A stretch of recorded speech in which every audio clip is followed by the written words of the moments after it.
Un cordial saludo a ti, fanático, que consume nuestro contenido en este tu canal, Historia de la Lucha Libre Puertorriqueña. En estos deportes de tiempos modernos, las estadísticas, los récords, los historiales de campeonatos son bien importantes en cualquier deporte. Y en la lucha libre no es la excepción. Hoy tengo un invitado que más que una entrevista, vamos a conversar de la buena lucha libre de la época del antaño, el old school wrestling. Y este caballero siempre me ha enviado por email o datos de la lucha libre y los hemos usado y les hemos dado el crédito. Y hoy quiero presentarles a mi amigo Benji Torres. ¿Cómo te encuentras, Benji, hoy? Muy bien, gracias por haberme invitado aquí a tu programa, que siempre seguimos. Y muchas gracias por, ¿verdad? Tú eres de esos héroes anónimos que nos ayudas a mantener los récords y las cosas del Museo de Historia de la Lucha Libre Puertorriqueña y te doy las gracias por eso. Para eso estamos. Vamos a hablar de unos proyectos que tú tienes. Yo quiero preguntarte, ¿quién es Benji Torres como fanático? ¿Quién es el fanático de la lucha libre? Benji Torres. Bueno, el fanático de la lucha libre Benji Torres es el fanático, yo creo que más habitual de los años 80, el que por alguna razón se iba a casa de su abuela un mediodía y su abuelita le gustaba ver la Capitol en aquel momento, a Carlos Colón, y se quedaba con ella y empezaba a ver la lucha libre del mediodía, a finales de los 70, principios de los 80, y que cuando no estaba en casa de su abuela, pues se iba para casa de sus tíos por parte de su mamá, y el ambiente era el mismo. A las 12 todos nos sentábamos a ver la Capitol. Luego, a principios de los 80, cuando empezaron a entrar los canales en inglés en Puerto Rico, específicamente Canal 13, veíamos la NWA, luego la Capitol Sport Promotion, ya sean en Guapa o en Tele 11, donde estuviese. Una costumbre. Y de ahí empezó a nacer ese interés en lo que era la lucha libre, y al pasar de los años, con la llegada del videocassette, grabando los videos, manteniendo esos récords, y nada, nos hemos dado a la tarea de ir con el tiempo recopilando datos y eventos, para tenerlo siempre, como diría yo, en presencia, y que las nuevas generaciones puedan tener conocimiento sobre eso. Muy interesante eso, Benji. ¿Tú recuerdas la primera cartelera que fuiste a ver en vivo? Sí, Pachín Vicente de Ponce, principios de los 80, con unas amistades.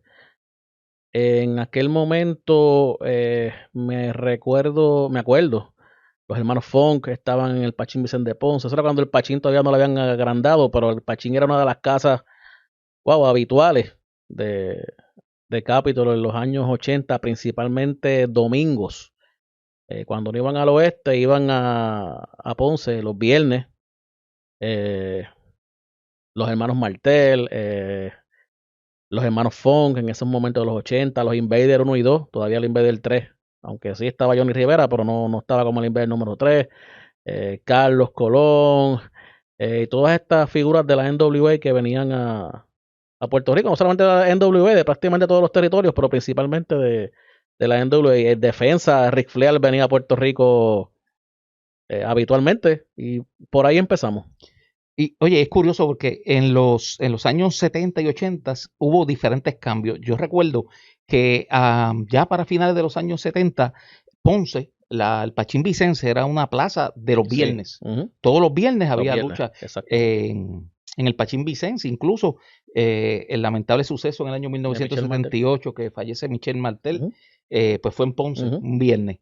Y entonces, como dijiste, en la década de los 80 empezó como que a switcharse la plaza de Mayagüez. Cuando no era Mayagüez, iban los domingos a Ponce. Sí.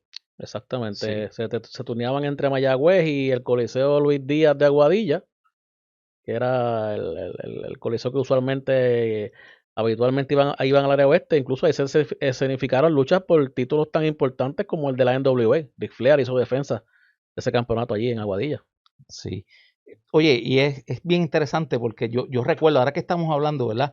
Que pues prácticamente de los 70 casi no hay nada en las redes sociales. Solo hemos visto una lucha de José Rivera contra Eric de Red, que fue grabada en Sí, Fílmico. Y también hay alguna lucha de Carlos Colón contra Gorila Monsoon. sí. También hay de Carlos Colón y don José Miguel Pérez, pero era en el territorio de la IWA de, si no me equivoco, era de Pedro Martínez, allá por... Sí, conocida como la LUTE Ajá. del territorio. Pues esas luchas sí se pueden ver, pero básicamente todo ese contenido de buenas luchas, porque mucha gente habla de la época de los 90, para mí, la época del 76 al 79, empezando los 80, fue buenísima. En mi opinión, me gustó más que los principios de los 80. Pero esa es mi opinión, tú sabes, no, Sí, es no, cuestión de no, edades. Yo básicamente empecé a verla bien finales de los 70, 79, 80, y de ahí fue que entonces más me envolví en esos años 80, 82, 83, ya es cuando empezaron a empezar los aniversarios en el 83, en el 84, y esos eventos grandes de miércoles a domingo. sí. Y ahora mismo que estaba hablando contigo, yo tengo un recuerdo de la televisión que yo recuerdo que dieron ya era como el año, creo que 1981, estaban los pastores, ya estaban aquí, buscando el campeonato de Norteamérica en pareja, y entonces una de las parejas que les echaron fueron a José Rivera y el Ciclón El Negro. Ciclón Negro. Y en Ponce, si no me equivoco, fue que se hizo esa historia donde uno de los pastores tira hacia las cuerdas, si no me equivoco, a José Rivera y sin querer le da el Ciclón Negro. Y el Ciclón Negro lo traiciona. El Ciclón Negro era muy bueno en eso. Sí, Hizo, y, eso un par y, de y, veces. y eso fue en el Pachín Vicente Ponce. Este, grandes momentos que se han vivido allí en el Pachín Vicente Ponce, como en el Coliseo Roberto Clemente, como en el Estadio Irán Bithorn, el Juan Ramón Lubriel de Bayamón, La cancha bajo techo de Cagua, la exactamente, historia. sí, sí. El Juan Ramón Lubriel, lo recuerdo por ese, como decimos, ese streak que tuvieron Dutch Mantel y Frankie Lane, que hicieron nueve sold outs, Los vaqueros locos. los vaqueros locos. Y entonces, ¿qué luchadores eran los que más, verdad, tú te gustaban en esa época de los 80? Pues fíjate, en aquel momento los Invaders 1 y 2. Uno y dos, sí. Recuerdo que esos otros momentos que es bien difícil encontrarlos, no lo he vuelto a ver.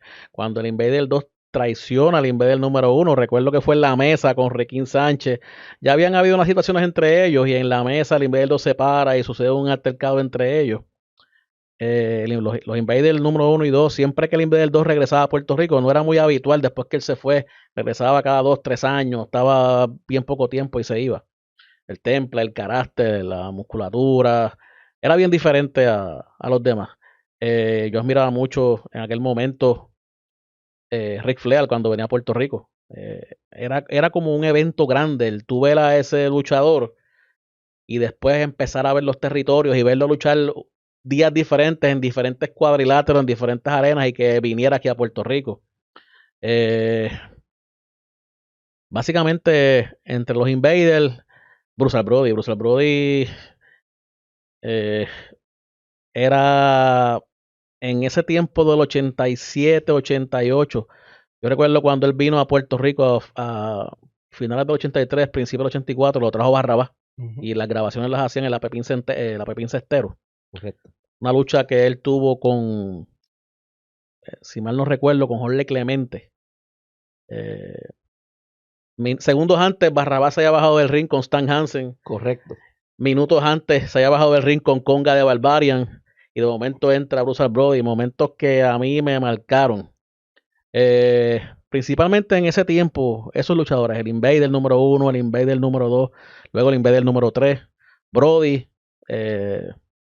y por supuesto Ric Flair. Para mí eran los luchadores, digo, siempre veía la Capitol, siempre veía la lucha libre y todas las empresas, porque de eso se trata la historia, de seguirlas todas. Pero en ese tiempo de 82, 85, 86, 87, Brody y Flair para mí eran como que las estrellas que yo quería ver en Puerto Rico. Y gracias a los eventos siempre venían. No eran permanentes, pero al año 2, 3 veces. Sí. Hablaste del Invader 2 y Sí. yo también recuerdo, porque antes los programas de la Capitol no daban las luchas completas. Si había, puede ser que dieran una que otra, pero casi siempre lo que daban eran highlights. Highlights. Y yo recuerdo, y algunas veces los highlights eran sin sonido. Sí, Riquín Sánchez narrando lo que estaba pasando. Yo recuerdo que ya habían sacado al Invader 2 de Puerto Rico y luego vinieron, eran los campeones de Norteamérica en pareja, los hermanos Briscoe. Exacto. Y los hermanos Briscoe se enfrentaron en una lucha, ¿verdad?, amistosa contra el Invader 1 y Pierre Martel. Ahora mismo no recuerdo quién fue a quién, pero yo sé que creo que Pierre Martel o el Invader tenía a uno de los hermanos Briscoe en un tirabuzón, que antes un tirabuzón, yo vi luchas de antaño que la gente ganaba con el tirabuzón. Sí, era una Ahora llave, no, ahora eso es una, era una llave de el rendición. abdominal 3 ahora es una llave como, Normal. ¿verdad? De empezar una lucha. Normal, sí, para empezar a molestar. Entonces, pues yo recuerdo que el Invader número 2 entra con un 2x4 y entonces le cayó arriba, no sé si fue al Invader o a Pierre Martel que estaba haciéndole la lucha. Entonces descalificaron y los Briscos retuvieron. Y entonces empezó otra vez una segunda historia entre el Invader 1 y 2. Sí, recuerdo esa escena, escenas que se repiten. Mucha gente, historiadores dicen que la rueda está hecha. Esa escena del Invader número 2 con el 2x4 atacando al Invader número 2 se repitió después en 1998. Correcto. En otra de las traiciones. La lucha libre, la rueda está montada y no estamos allá adentro, pero somos fanáticos y llevamos viendo el sistema cómo funciona y esa magia, se crean cosas nuevas, pero hay cosas que tú las traes de atrás y funcionan. Oye, Benji, y entonces te pregunto, ¿entiendes tú, verdad? Que sabemos, ¿verdad? Que esto es un deporte que en cierta manera hay muchas historias y hay unos finales que son predeterminados para el deleite del público. Eh, ¿Por qué es tan importante esos cambios de campeonato, esos historiales, esos datos que, que trascienden en convertir a un luchador en una leyenda? Como tú dijiste, sabemos que pues, lo de los finales predeterminados y todo eso. A nuestro entender, cuando un luchador tiene un campeonato y lo carga, es la cara de la compañía o la cara de ese campeonato. Puede ser un campeonato regional o un campeonato mundial. Si ese luchador tiene ese campeonato por mucho tiempo o lo tiene en muchas ocasiones, lo que te está diciendo es que la compañía está teniendo algún tipo de ganancia, de positivismo en él. Como un pelotero que te tiene premios de MVP, que te tiene títulos de bateo, campeonatos de jonrones, eso lo lleva a un Hall of Fame, a un standing sobre los demás. Lo mismo en la lucha libre.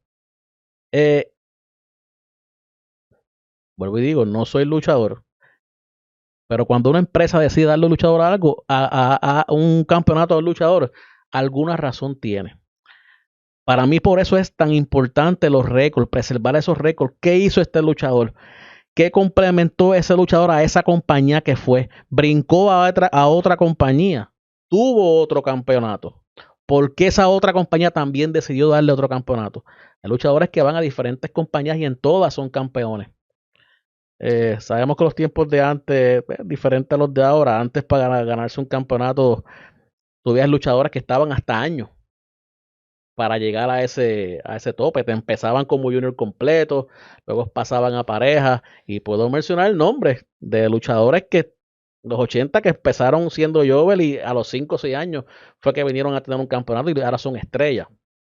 Los tiempos cambian y pues los fanáticos tenemos que entender eso. Pero las estadísticas son importantes. Las estadísticas te dicen qué logró ese campeonato, ese luchador, no solamente para él, sino para las empresas en las que participó y qué aportó a la lucha libre. Hay luchadores que no necesitan campeonatos, ni necesitan títulos, ni necesitan ningún tipo de gloria, por diferentes razones. Pero el campeonato, los títulos, las victorias, a quién derrotó, qué eventos ganó, dónde fue, a qué compañía fue, qué compañía confió en ese luchador para llevárselo y tenerlo en un tour importante, en un torneo, en un evento. Eso es súper importante y esos récords hay que mantenerlos y ver qué pasó. En el caso de puertorriqueños, mucha gente no sabe que nosotros tuvimos campeones en WWE antes de Carly, antes de Eddie, junto con Pedro Morales. Eh, Campeones mundiales en pareja muchos años antes que Carlito y que Eddie. Víctor Rivera, por ejemplo, fue uno de los primeros campeones mundiales en pareja de WWE. Mucha gente no sabe que Gypsy Joe tuvo innumerables campeonatos en la NWA, Sí. en todos los territorios. Es cuestión de que la gente conozca los récords que nuestros luchadores boricuas tuvieron y todas las hazañas que hicieron, y son muchísimas. Don José Miguel Pérez y Antonio Roca, que fueron una tremenda Sí, pareja. Sí. el Invader número 2, cuando luchaba con su nombre fuera de máscara, si usted busca los récords del Invader número 2, campeonatos en el territorio Central States, en San Francisco, en Gulf Coast, en muchísimos territorios. O sea, a veces juzgábamos a luchadores, estuvieron en Puerto Rico nada más y tuvieron campeonatos en Puerto Rico. Mire, o sea, la lucha libre de Puerto Rico de los 80 y de los 90 tiene muchos récords, y luchadores tuvieron campeonatos que muchos de nosotros ni imaginamos que tuvieron, campeonatos importantes de verdad, muy importantes. Tú me hablaste de, ¿verdad? Que la pareja de los Invaders fue la que, ¿verdad? Te motivó a seguir viendo, ¿verdad? Las peripecias de la lucha libre. El primer luchador que yo vi fue don José Miguel Pérez. Cuando prendí el televisor, que vi eso era don José Miguel Pérez, estaba dándole duro, no me acuerdo ahora mismo a quién, pero sí fue, y ahí me llamó la atención. Pero para mí, mis querendones lo eran y siempre lo serán, respetando a Thunder y Lightning, que tienen una vasta experiencia en campeonatos. Creo que son la pareja que más campeonatos ha tenido aquí en Puerto Rico. Sí. Fueron Carlos Colón y José Rivera, la pareja dinámica. Ellos tenían un acople y algo que tú decías, estos son los que son.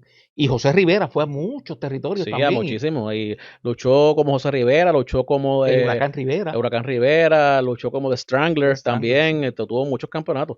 En el caso de lo que dices de Carlos y José Rivera, que sin duda una de las mejores parejas en Puerto Rico, sí, los Invaders 1 y 2 fueron la que me motivó a mí a seguir la lucha libre y a seguir la historia, pero la favorita mía fue los Invaders 1 y 3. 1 y 3. Cuando los vi por primera vez en WWE, porque empezaron allá antes que acá, y cuando se enfrentaron a todas esas parejas, a Fuji y a Chun-Li, cuando se enfrentaron a Piper y a Schultz, a los Samoans por el título mundial de WWE, ver lo que esa gente hicieron cuando regresaron a Puerto Rico, los supermédicos, los pastores, los Funks, los Colos, nadie se acuerda de eso. Sí. Ellos lucharon contra los Colos por los títulos de Norteamérica en pareja, que eran en ese momento los campeones mundiales de la NWA. Eso es correcto. En el Grand Bison, y eso fue luchar contra esa gente, y los Invaders los derrotaron. O sea, esa pareja de los Invaders 1 y 3, ellos prácticamente la coordinación se miraban, y tú como fanático te vivías eso, te lo vivías.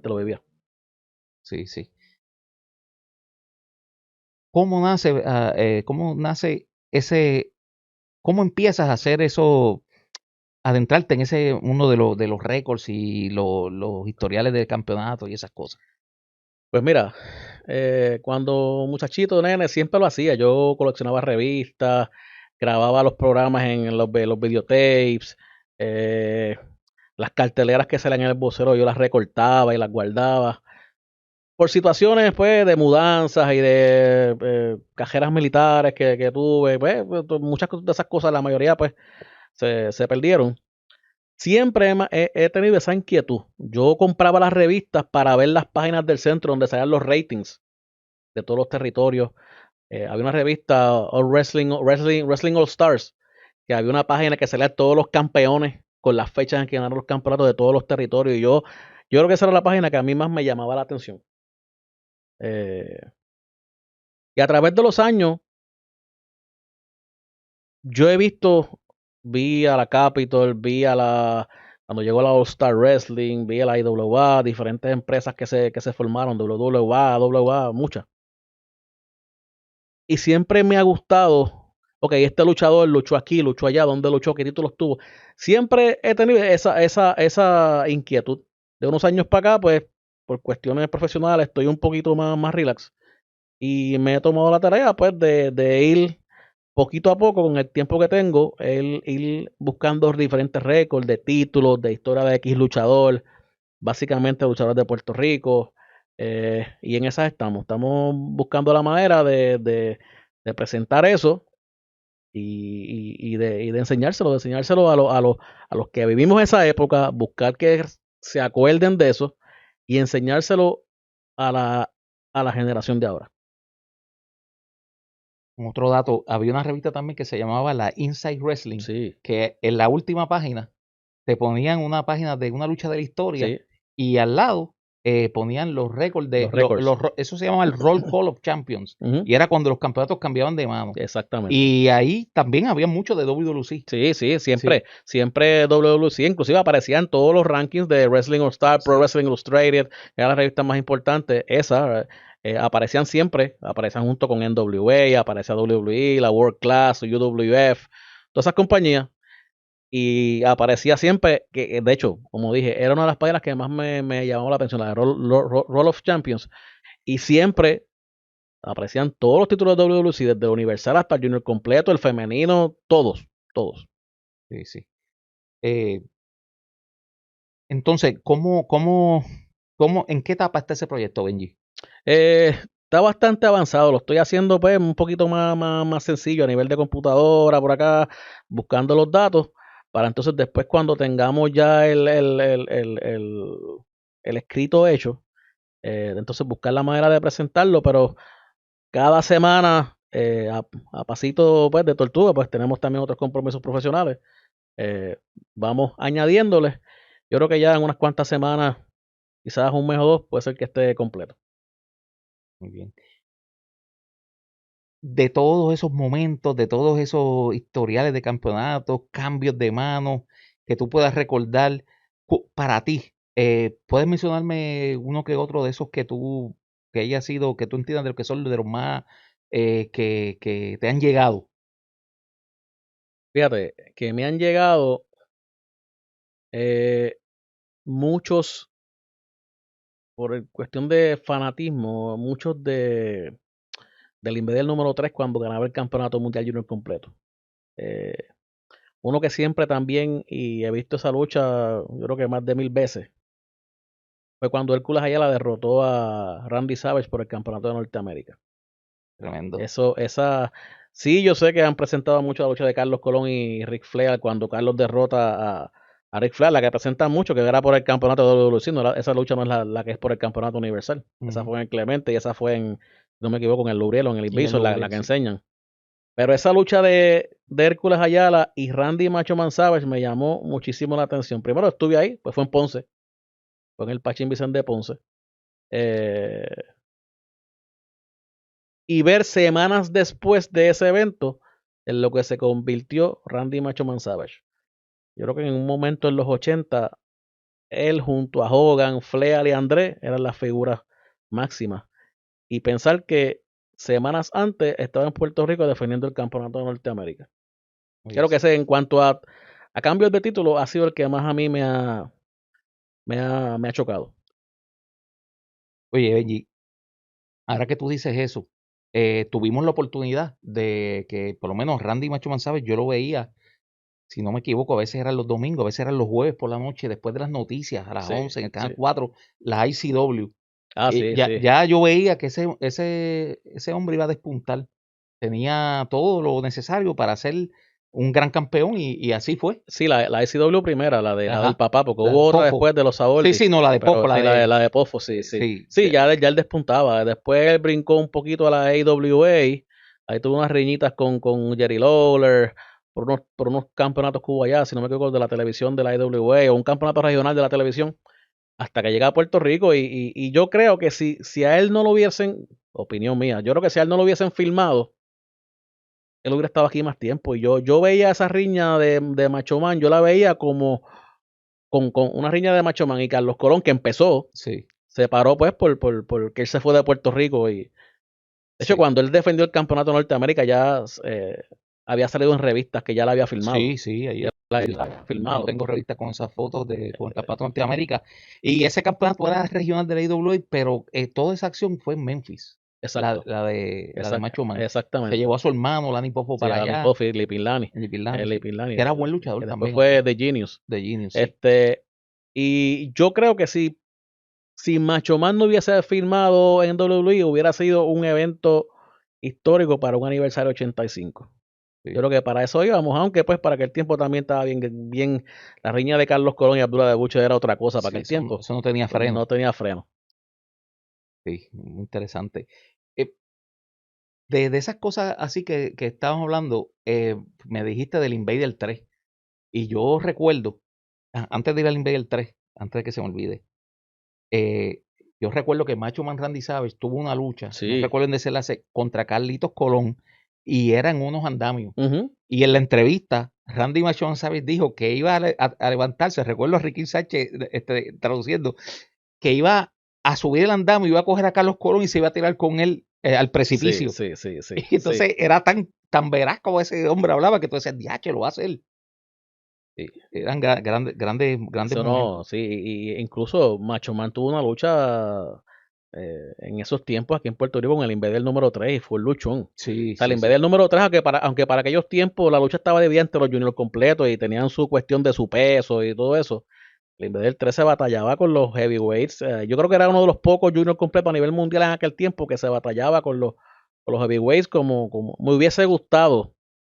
Y una vez él lo dijo en una entrevista, no recuerdo quién se la hizo, pero me hubiese gustado en algún momento en esas visitas de Ric Flair a Puerto Rico verlo en una lucha con el Invader número 3. No titular, pero una lucha, Sí, sí. haberlo Sí. visto, hubiera sido el luchón. Y para mí, sin lugar a dudas, la mejor lucha que ha tenido el Invader 3 individual, para mí ha sido esa con Randy Savage, que Sí, la pueden ver en canales de YouTube. Está. tremenda lucha. Sí, la de Chiqui con los andamios fue otra cosa por lo espectacular, pero en cuanto a lucha libre como tal en el ring, a lo que me gustaba a mí como fanático en esos tiempos, esa lucha con Macho Man, eso es un clásico, eso es un clásico. Sí, sí. El Invader 3, seguimos con él.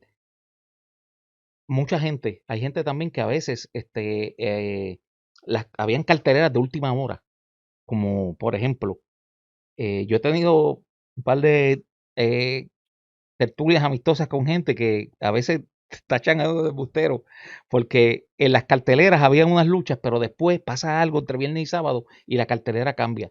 Hubo un luchador que era el campeón mundial junior completo de la NWA, se llamaba Denny Brown. Denny Brown, sí. Denny Brown luchó aquí con el Invader. Sí. Y recuerdo que Sí. con Invader 3. Y recuerdo que dieron highlights en la televisión. Sí. Pero no aparece nada de las carteleras. Yo estuve buscando, eso fue en el año 85. Denny Brown era el campeón mundial de junior completo de la National Wrestling Alliance en aquel momento. Y defendió el campeonato contra el Invader. Y él luchaba una vez al mes en el programa de cuando estaba Worldwide Wrestling y Power Pro Wrestling. Él luchaba de vez en cuando. Sí, sí. Para aquel tiempo la NWA no le daba mucha importancia en televisión al título junior completo. Aquí se le daba mucha.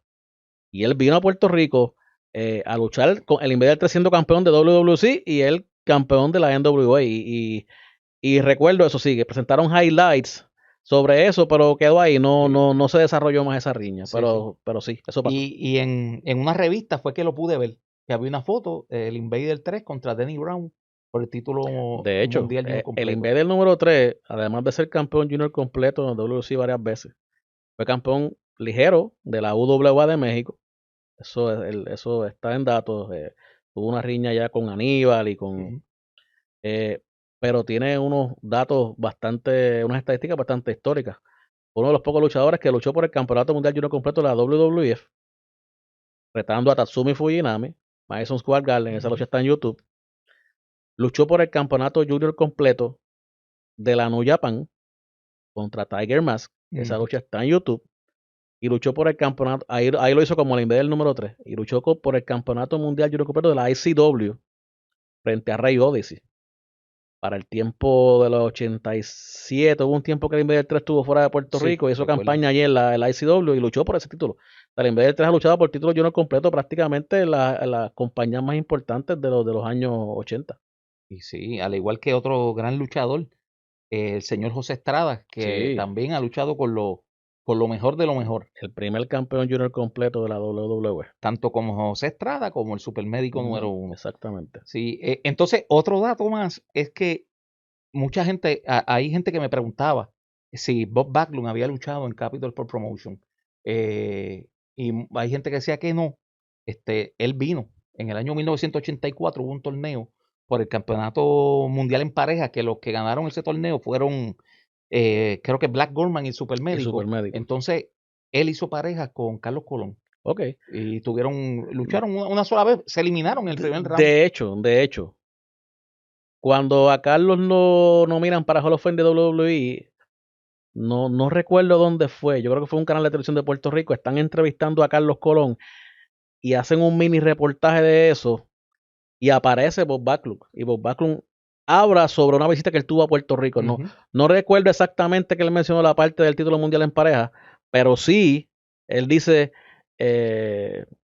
la visita que tuvo a Puerto Rico y agradeciendo a Carlos por unas situaciones que él tuvo personales que aparentemente luego de esa pareja, Carlos intervino por él en diferentes territorios para que él pues pudiera seguir luchando. De eso me acuerdo muy bien sobre eso. Yo tuve la experiencia, ¿verdad? En el 2019 de enterarme por la familia de don Pedro Morales que él había fallecido. Y más tarde, cuando pude hablar con la persona que es el sobrino de él, estuvo hasta el lecho de muerte, hasta el final con don Pedro. Él nos habló y nos dijo que la única persona que preguntaba por él, que se preocupaba por él y eso, no estoy diciendo lo que me dijo la persona, que uno de ellos, de los que siempre estaba ahí, fue Bob Backlund. Fueron pareja. Sí, Fueron que pareja. fue un amigo desde principio hasta fin. Fueron pareja. Y fíjate, en esos tiempos de la Capitol, los 80, yo era bien fanático de la Capitol y de la NWA y de los territorios. Yo podía estar una hora viendo World Class, AWA. La WWF yo no la seguía en aquellos momentos porque era bien diferente, era como más... el tema era bien diferente. Ahora, cuando Pedro Morales salía, yo me pegaba al televisor. No sé si era cuestión de patriotismo o que él le daba seriedad a la lucha. Ya Pedro estaba en sus últimas, 84, 85, 86, pero era imponente. Sí, Ya sí. la Pedro Morales era imponente. Oye, hermano, y esa frase icónica, cuando él fallece, nosotros hicimos un video honrando la memoria de don Pedro. Esa famosa frase que él dice, y jamás permitiré que hablen mal Sí, por los hispanos. Eso es algo sí. que se le queda a uno aquí en la psiquis como puertorriqueño, latino, Hasta hace, orgulloso de nuestras raíces. hasta hace unos años, siempre que viene el mes de la hispanidad y WWE tira un tipo de videíto corto homenajeando a los latinos que están allí, hasta hace unos años eso era la última parte de ese Sí, video. sí, sí. Sí. Sí, no, don Pedro era tremendo luchador y era una persona que ¿cómo yo te diría? El estilo de vida de un luchador se reflejaba en cómo él era. Vestía bien, Vestía bien. siempre estaba, ¿verdad? Con su gabán y su camisa ahí a punta en blanco. Características. Sí, Algo que yo extraño de la lucha libre de ahora, y principalmente de Puerto Rico, y no lo quiero poner como crítica, pero las entrevistas. Un entrevistador, el luchador ahí bien vestido, y yo sé que los tiempos cambian, volvemos a lo mismo, pero ese entrevistador haciendo esa entrevista, y esa parte del modernismo yo no la compro porque todavía WWE lo hace, AEW lo hace, TNA lo hace, MLW lo hace. Y en Puerto Rico, ver esa parte de luchadores con una cámara de su casa, extraño eso. Sabemos que los tiempos cambian, pero extraño esa parte. Eso le daba una seriedad. Ricky Sánchez le daba una seriedad a la lucha. Después Hugo le daba una seriedad. Y muchos otros. Pero esa parte se ha ido perdiendo. Y si tú analizas ahora mismo a nivel mundial, está volviendo. WWE ahora cuando empieza la cartelera, te enseña a los luchadores llegando a la cancha vestidos. El Sport Entertainment se está yendo y está volviendo otra vez el wrestling. Y están volviendo esa característica. Y es algo que a mí me gustaría de la historia pasada volverlo a ver en Puerto Rico. Una entrevista. Y yo sé pues que ahora los luchadores trabajan y que es difícil y todo eso, pero son cositas que a mí me gustaría volver a ver como se hacía antes. En las redes sociales aquí en Puerto Rico lo estamos viendo. Por ejemplo, yo he visto de la WWC cuando los luchadores están entrando. La IWA, vi primero, quiero recalcar que vi primero en unas carteras de la IWA. Fue que vi empezando eso. Luego vi que WWC, tanto lo hace CWA, Ground Zero Reign, los he visto que están volviendo a eso.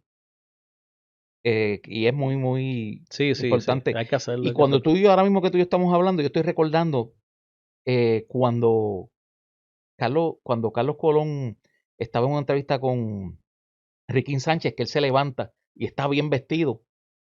Abdullah le tira a las redes Sí, las redes, y le cae arriba. eso es uno de los momentos icónicos de Puerto Y son Rico. momentos que no importa si ese traje se iba a perder, pero vamos como es. Bueno, lo mismo pasó con Hansen. Sí. Carlos bien vestido y Hansen lo atacó bien vestido. El momento de Hugo y de el profe, Hugo en su etiqueta. Había que hacerlo. La guitarra, la famosa guitarra de Hugo Sabinovich, cuando Carlos se la Y rompe todo. y entonces entra el Mongolian Stomper a masacrarlo. Al Mongolia Stomper, Sí, exactamente. tremendo. Exactamente. Y unos años atrás, Benji, no sé si tú te recuerdas, ¿verdad? En el año 1978, si no me equivoco, vino aquí la pareja de los Hollywood Blondes, que también estuvieron en la WWF, Sí, Pretty Boy Larry Charles Jack y Evans. Jack Evans. Sí. De hecho, Larry Charles terminó siendo manejador en Puerto Rico. Sí, En ese espacio que Barrabás se va y entra Chiqui, sí. él estuvo manejando en Puerto Rico. Y yo recuerdo esa rivalidad que ellos sostuvieron, que un día hicieron una historia, de las primeras historias que yo vi, dos cosas. La primera pareja de luchadores, los primeros luchadores que yo veo bajar de un helicóptero Sí, en el Juan exactamente. Roosevelt de Bayamón Exactamente. fueron Dynamite Jack Evans y Pretty Boy Larry Charles. Triple Larry Sharp. Sí. Exactamente. Incluso primero que Ric Flair, que Ric Ujú. Flair lo hizo en los Sí, 80. sí. Y tuvieron un altercado con Carlos Colón, no recuerdo ahora, mano, van muchos años, donde Carlos Colón es arrestado y no Ujú. puede llegar a la cartelera y José Rivera tiene que meterle mano a los dos, él solo. Dick Steinborn vino y empezó a hacer pareja, pero los rudos lo neutralizaron.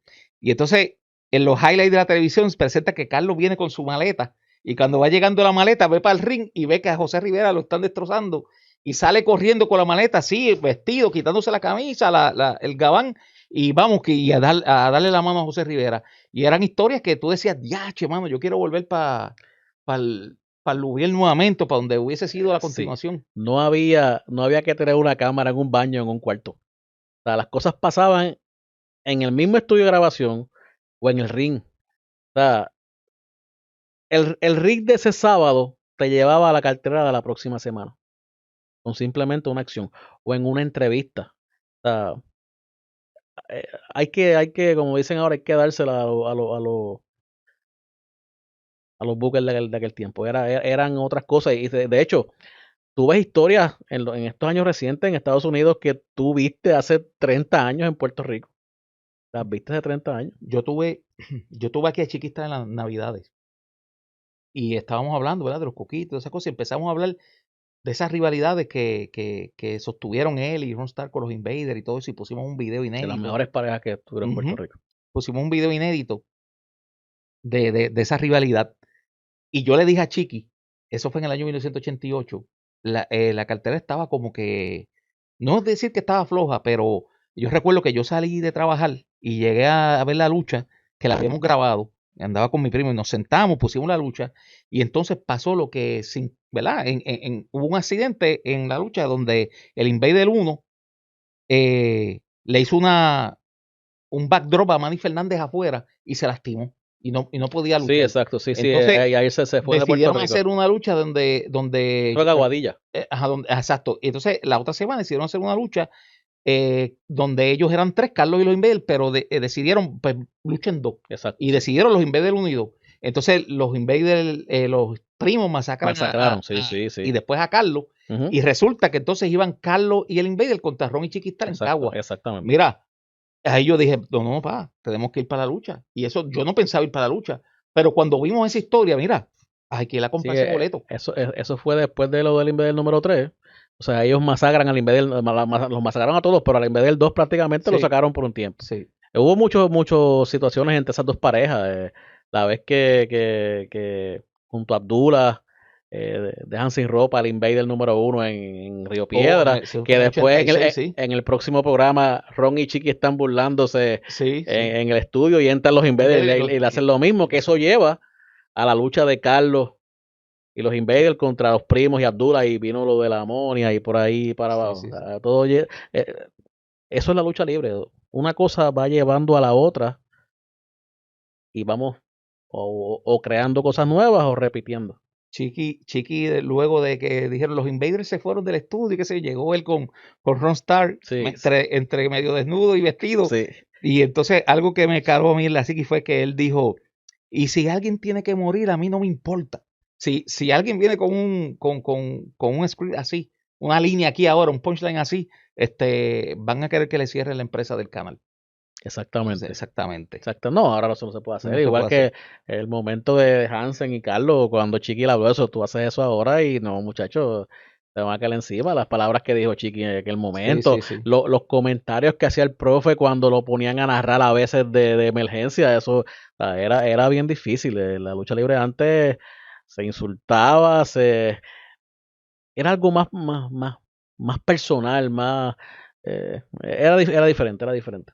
Y unos años antes de eso que estaba hablando, de eso de quitar la ropa y dejar desnudo a la gente, eh, José Rivera dejó desnudo a Hugo Sabinovich en un encuentro. No recuerdo si fue en el Louvre, cuando tenían esa última rivalidad que tuvo José Rivera de estelarista con Carlos Colón Con contra Carlos. Abdullah y el Mongolian Stomper. Y ellos cogieron a Hugo Sabinovich y lo dejaron en calzoncillo. Mi hermano, es que si nos sentamos, hay tantos momentos de año a año que podemos relatar, porque es que la historia de la lucha libre de Puerto Rico, principalmente esos años 80, 90, pasaron tantas cosas, e incluso cuando empezaron a salir otras compañías que también tienen su historia, también tienen sus eventos grandes, siempre pasaba algo donde una compañía podía estar viéndose baja y había un evento o una historia que catapultaba esos momentos, aunque fuese por meses. Son tantos por año que se necesitaría un buen tiempo para Sí. hablar sobre eso. Y yo te tengo dos momentos ahí a la picada. En el año 1992, cuando se formó la WF en el 91, prácticamente la Capitol las pasó malas, amargas, Ujú, pero esa rivalidad de Carlos y el Invader sí, realmente los mantuvo los mantuvo, sí. Nadie se y imaginaba eso. sí, sí, sí. Nadie se imaginaba Y eso. Se aguantaron y aguantaron. lograron, ¿verdad? Que la All Star pues, Sí. se fue a pique, como quien dice. Y entonces en el 2001, con esa rivalidad de Carly y Rey Y Rey. contra Thunder y Lightning, Sí. y allá al otro lado la IWA tuvo su tremenda cartelera también, donde hubo dos llenos totales en la ciudad de Bayamón, unos en la Pepín y otros en el Lubriel. Sí, pero todavía, en mi opinión, todavía en ese momento, con esa cartelera, la WC sobrepasó. Después vinieron otros Ujú. eventos donde pues la IWA se catapultó. Pero ese evento de Carly y Rey contra Thunder y Lightning fue algo monumental, como hicieron el ángulo. eh, Barrabás no podía hacer X o Y cosas, Ujú. Rey bajo amenaza, le dan la pela a Rey y todo eso, y después va donde Carly, va a Santo Domingo donde Carly está en vacaciones. Eso fue algo prácticamente Sí. increíble. Nos hizo recordar los momentos donde Carlos buscaba a Abdullah cada vez que tenía un problema. Y lo que es la competencia, una cosa, un momento llevó al otro. Porque yo recuerdo que Capitol estuvo un poco bajito, a final ya de los 90 estuvo como un poco tambaleando, y cuando vino la IWA, ellos por lo menos trataron, y apretaron y estuvieron ahí a la par de que a veces uno decía contra, voy a ir a ver a Vampiro contra Carly Acagua, o voy a ir a ver a Ricky Banderas, Apolo y Lo, otros lo, lo, luchadores lo, lo, en lo que, IWA. lo que pasa es que tuvieron que hacerlo, porque por ejemplo, Carly y Rey le mantenían, pues te digo, o sea, le mantenían pues, Rey brinca, se queda Carly. Carly logró mantener como ídolo. Carly tenía una buena fanaticada. Entonces empezaron a traerle a Carly estos luchadores de afuera, Sabu y diferentes luchadores. Carly se va. Se quedan prácticamente sin su ídolo y sin su rudo. Y vino el cambio generacional, que fue cuando el Bronco estaba ahí. Empezaron a crear nuevos talentos. Que si tuviste fue lo mismo que pasó con WWE años antes. Cuando WCW estaba en su apogeo, Vince empezó a traer talento de abajo y a treparlo. Y Y aparte de que esos 98 al 2005 eran años de rudo. WCW con la NWO, WWE con la Attitude Era y con el grupo de Generation X. Venías a Puerto Rico, Sabio era el que estaba pegado con su grupo. Aquí Rey era el rudo y era la persona, era el luchador dominante. Era un tiempo como que todo cambió y todo giraba hacia los rudos. Los rudos mantuvieron la lucha libre en Puerto Rico en esos años del 98 al 2004. Los rudos mantuvieron la lucha libre en Puerto Rico. Sí, eso es cierto. Oye, y también en el año 2000, cuando IWA trajo a La Roca, Oh, sí. a No, hacer eso fue parejas con Kane contra los Dudley Boyz. Eso fue un evento en el área azul. en Eso Ponce, fue en el área en el azul. Paquito En el Montaner de Paquito Ponce. Montaner Un de evento Ponce. apoteósico, sí. Sí, sí, sí. Eddie Kane. Sí, bueno, pues digo, un momento lleva al otro. Ujú. Por eso a veces, pues la sana y buena competencia, toda la fanaticada gana. Sí, claro que sí, Toda claro la que sí. fanaticada gana. Y se puede hacer, se puede hacer. Se puede hacer. Benji, te pregunto, de todas estas cosas que tú has recopilado, dame uno o dos momentos que tú crees que han sido trascendentales en la lucha libre puertorriqueña. O que algún puertorriqueño haya puesto por encima el nombre ¿verdad? Lo que es la lucha libre nacional de nuestra cultura. Para mí, el evento más importante es el Campeonato Universal. O sea, el Campeonato Universal es la historia de la lucha libre en Puerto Rico. Ah, esa creación de tú poner a tu al ídolo grande que ha tenido la isla con el luchador en aquel momento más importante a nivel mundial, Ric Flair, que lo era. Todavía 40 años después, la gente menciona el Campeonato Universal. Los nenes jugando hablan del Campeonato Universal. Para mí eso es uno. Eh, yo no creo ahora mismo que haya otro momento que supere eso. Porque es que han habido tantos negativos. La parte del Invader número 3, la lesión que tuvo aquella vez, un evento que trascendió a nivel mundial mucho. Incluso mucha gente que desconocía, que no seguía WWC, empezaron a seguir por ese evento. Eso fue un evento mundial. Eso fue un evento que está, yo creo que en más de 5 o 6 idiomas. eh, y todavía tú entras y se sigue viendo. Tiene cientos de miles de views. Es que hay tantos, hay tantos. Yo creo que el más importante fue el evento del Campeonato Universal. Y aunque esa lucha no está grabada, ese momento cambió. O sea, cambió lo que era la lucha libre en Puerto Rico. Claro. Y la unión en los 70 de Capitol con NWA.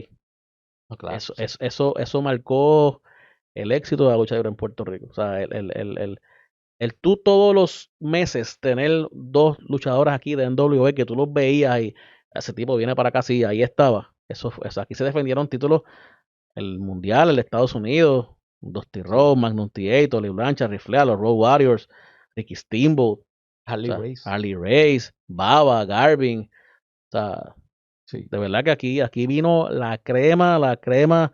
Son pocos luchadores de esa época. Aquí yo creo que de esa época de los 80 y 2000, Hogan.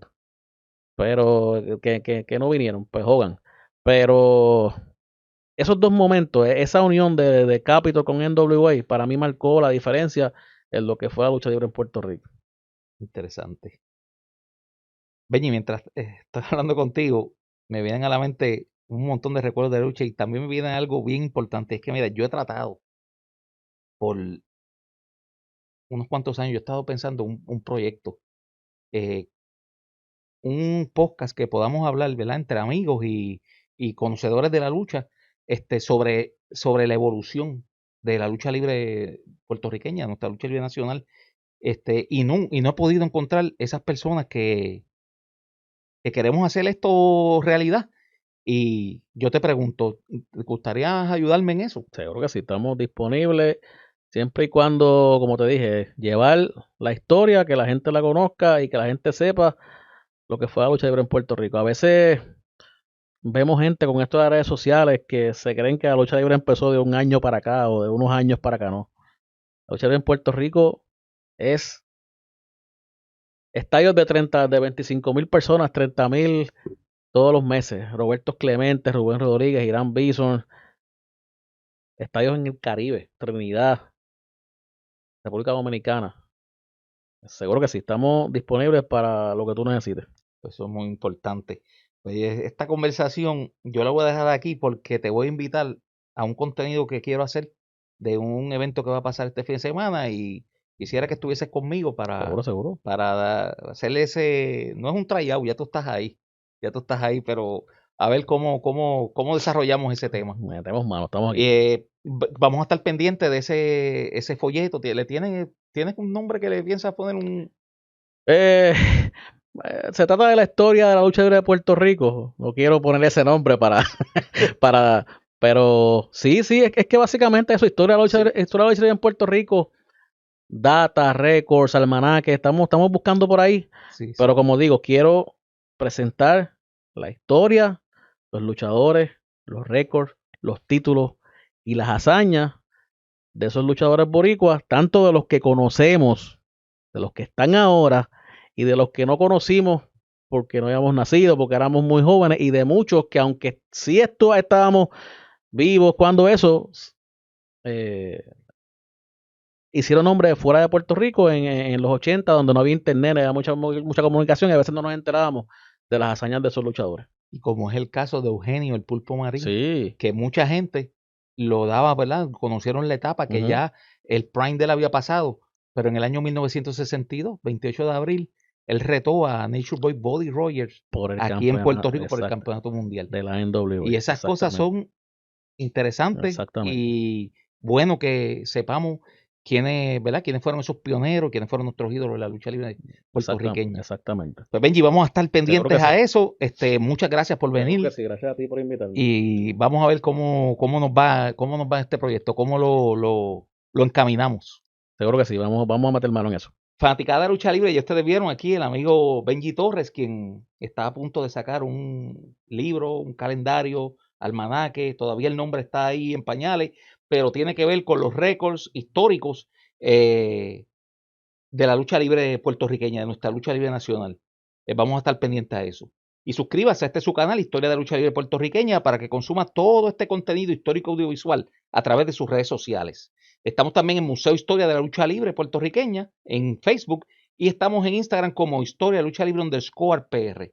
Tu amigo Benji Torres, aquí tu amigo Javier y tenemos a John Rivera en cámaras y controles, que les decimos hasta un próximo contenido.